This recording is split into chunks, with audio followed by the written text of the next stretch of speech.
Excuse my coughing. I have been writing a poem every day, and I had written this one on this love theme for John, but I've never been able to share it with anyone. So I'm sharing it with you today. This is called Quantum of Evidence. When I think about my one true love, I think of how we suit each other so. And I cannot think of a time when we have ever been apart. As if my past was not my past without him, and every moment amounted to him. I want to say I've waited too long to find him, but if I cannot remember a past without him, maybe we were always meant to be before we met, before I was born, before the world began.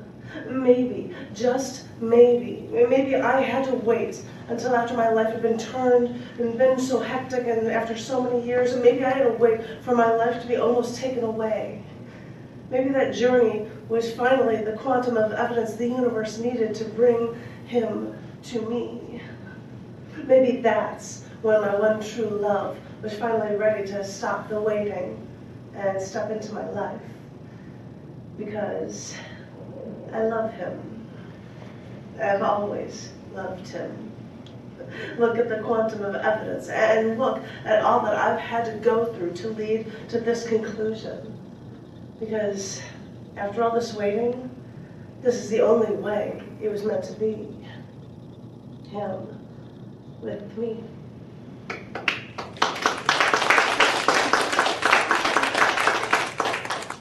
And yes, because Lincoln's birthday was 2 days before, I'm going to do another Lincoln one for you.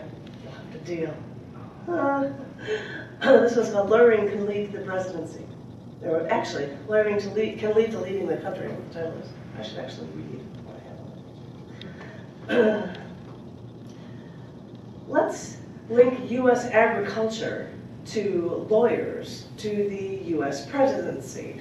Now, back in the early 1800s, all farming was done by hand, but Cyrus McCormick saw his father work on this horse-drawn reaper that could speed the crop collection like eventually by like 100-fold. When his father died, he moved to Chicago in 1847, where he and his brother, through companies, were able to quote-unquote mass-produce reapers for farmers.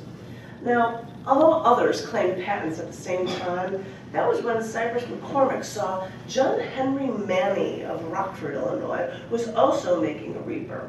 The Manny reaper even beat Cyrus McCormick's version during the Paris Exposition in 1855, forcing McCormick to file a lawsuit against Manny for patent infringement. The trial was first in Chicago and had prominent lawyers on both sides, but Manny's lawyer team needed a local, so they hired the Illinois lawyer Abraham Lincoln for their group. But they were sure he didn't have the right kind of experience. Manny's lawyer, Edwin M. Stanton, even said that Lincoln was a, quote, damned log-armed ape. So although Lincoln was there, he didn't contribute much of anything at all. And when the trial was moved to Cincinnati, Ohio, the lawyers just went there and didn't even tell him. So when Lincoln heard about this move, he thought, wait a minute, I should be there. So off he went and he found the trial, but all the lawyers just ignored him. So all this time, Lincoln watched this trial that he didn't contribute to, the trial that Manny actually won, and Lincoln thought, hey, I should really surge with this lawyer thing. And after a few years, he, well, you know, became the President of the United States. And that lawyer, Stanton, ripped on Lincoln back in the day, but after Lincoln became president, he actually chose Stanton as his Secretary of War. Because back in the day, people didn't automatically choose cronies just like them to serve their own selfish interests to join them, but they often choose people that were different from them so they could have a well-rounded view on how to serve the country. Novel idea, isn't it, to make the effort to work with the opposite side so that the government could actually work. Sorry. I probably lost something. But I'm not going to give you a poem, this one, because this would be the only place in the universe I should read it. I thought I was looking for a poem a day, and he said something about talking to the Alexa. And so I just did this thing, so I'm sharing, because this is the only time I'd ever do. So this is called Ending It with Alexa. When I first met her, I fell in love. She was the answer to all my prayers. Or so I thought. Every time I'd ask her a question, her answer was only, I don't know. And I thought there was more to her than this, but now all she offers me are blank stares at every question I ask, empty responses to everything. So I looked into her and found out that at every waking moment, she was keeping tabs on every single thing I ever did or said.